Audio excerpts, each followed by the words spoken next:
Yesus kan seringkali menggunakan dalam hal pertanian tuh, penabur, membajak. Itu cita-cita kami, kebun ini juga akan jadikan ya semacam taman rohani lah, kayak ada di kitab suci tuh. Itu cita-cita loh.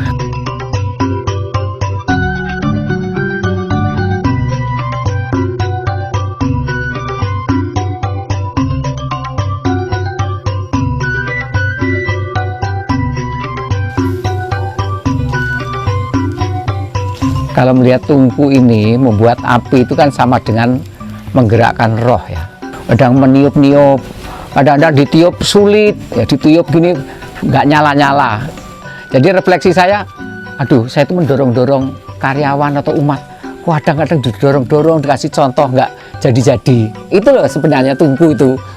Selain ini praktisnya ya untuk menghalau binatang-binatang tikus dan sebagainya yang ada di sini supaya kelihatan sering ada orang gitu. Ya ini kebun percontohan untuk sebenarnya untuk karyawan intern di sini yang biasanya kan tidak biasa berkebun, yang berkebun hanya 1, 2, 3 saja. Lainnya biasanya kalau normal tuh sibuk melayani untuk rumah retret.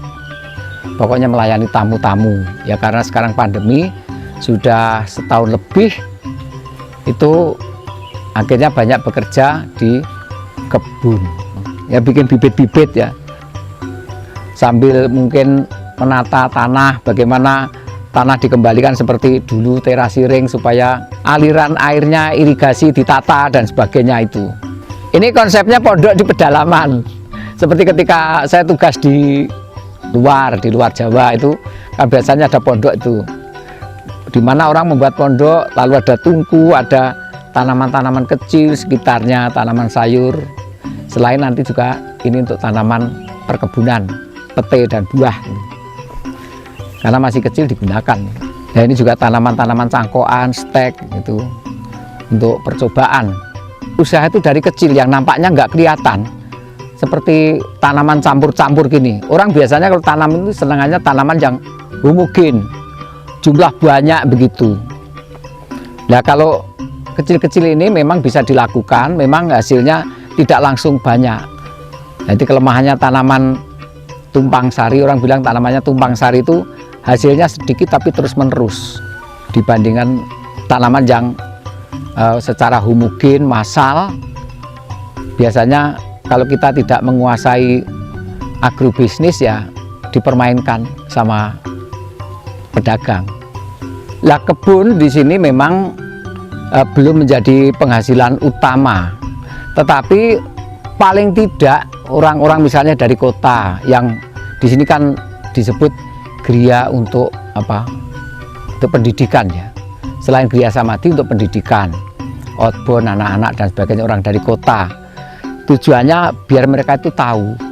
Misalnya kalau tanaman jagung orang menanam itu seperti ini. Tanaman padi ini padinya baru kami panen ganti jagung, biar orang mengerti saya memakan sesuap nasi itu membuatnya seperti ini loh, tujuannya untuk itu. Nah memang hasil itu kadang-kadang tidak secara langsung, tetapi kita punya keyakinan kalau kita ini itu carilah maka kamu akan mendapat.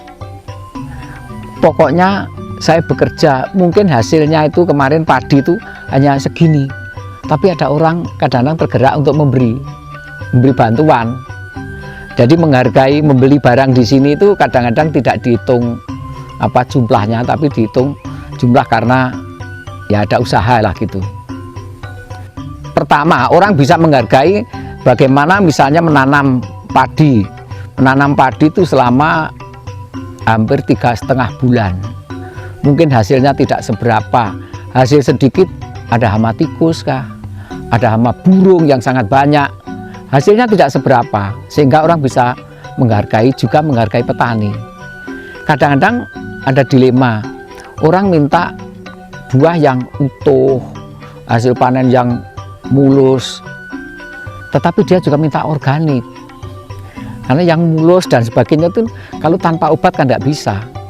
Jadi kadang-kadang yang dijual hasilnya di sini itu tidak semulus yang kalau pakai obat pestisida dan seperti itu.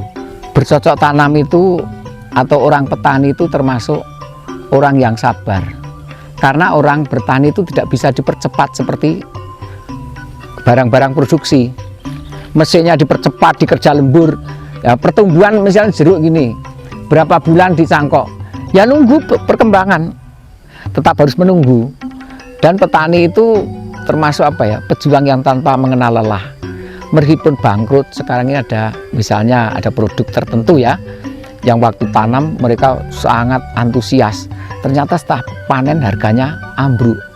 Selain karena pandemi juga permainan oleh tengkulak, tetapi petani besok tetap tanam lagi, tidak putus asa. Petani itu selalu optimis bahwa hari esok itu pasti lebih baik, maka dia berani menanam lagi meskipun bangkrut.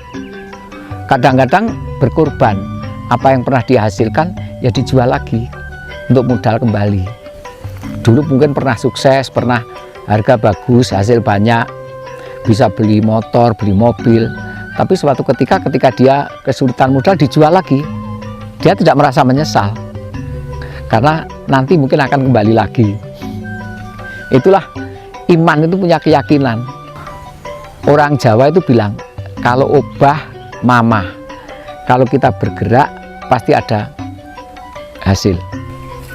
Saya kira yang bisa diperoleh dari dokumen Laudato Si itu kan, kita ini melihat alami juga melihat sang penciptanya.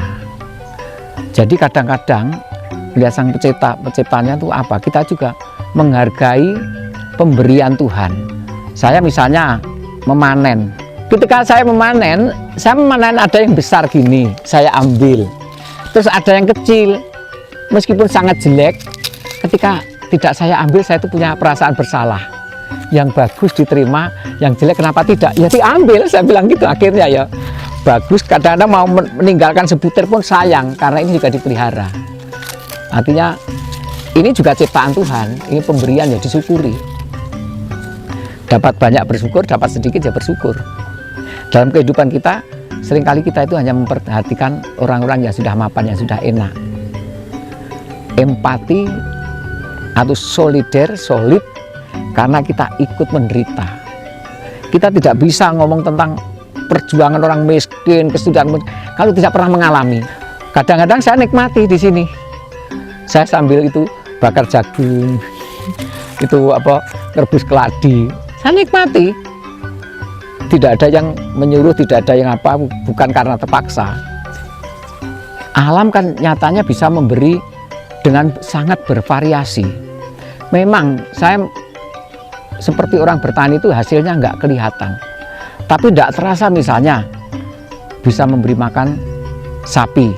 Karena apa? Ini ada rumput-rumput yang ikut dipelihara. Ikut dipelihara, artinya ketika saya menyiram tanaman, rumput ikut tersiram. Ya, ketika kita itu menjatuhkan rezeki, kadang-kadang orang miskin juga akhirnya juga ikut juga gitu loh. Kalau jatuh dengan melalui apa sajalah, entah melalui kerjasama dengan mereka, melibatkan mereka gitu. Kita ini sadar bahwa Tuhan ada di mana-mana, ada di sini juga, ada di tanaman ini juga, ada di sini, ada di mana-mana. Mengingatkan bahwa alam itu artinya natural, normal. Hidup ini harus normal, dengan logika yang normal. Barang siapa bekerja keras, dia yang berhak mendapat. Barang siapa berbuat baik, dia akan mendapat pahala. Barang siapa berbuat jahat, dia akan mendapat apa? Katakanlah kutukan. Itulah yang normal. Logika yang logis, yang alami itu yang logis sebenarnya. Sesuai dengan apa Allah menciptakan. Sedangkan seringkali rekayasa, namanya rekayasa selalu kurang bagus. Selain penting organik itu sebenarnya ya jangan hanya disempitkan tidak pakai bahan kimia, itu bukan. Organik itu artinya apa ya? Yang kalau bisa itu menggunakan apa yang ada itu loh. Menggunakan apa yang ada. Misalnya di sini sampah, daun-daun semua digunakan. Semua dikembalikan ke sini. Saya pernah itu ketika ikut pelatihan ada yang punya refleksi. pokoknya yang kamu ambil, yang kamu perlukan saja gitu. Misalnya manusia itu jangan serakah. Kalau jagung kita mengambil buahnya, ya batang-batang daun semuanya tinggalkan di sini. Ya, jadi artinya ya sudah dikembalikan lagi, biar dari dia nanti jadi pupuk lagi, biar membantu karena milik tanah kita. Tapi kita juga harus memberi makan sama tanah itu karena kita ambil. Itulah balas budinya. Jadi saling memberi. Manusia kan juga saling tergantung dengan alam juga. Ya tanah pun perlu istirahat, menata kembali, menata strukturnya, humus-humusnya mulai datang. Bahkan tanah pun perlu bernapas. Nah orang sekarang kan kebanyakan terus menerus ya, dengan kemajuan teknologi irigasi, sumur bor dan sebagainya. Tanah ditanami terus menerus. Berarti tanah juga perlu istirahat, betul-betul diistirahatkan. Biar tanaman liar apapun dia biar tumbuh.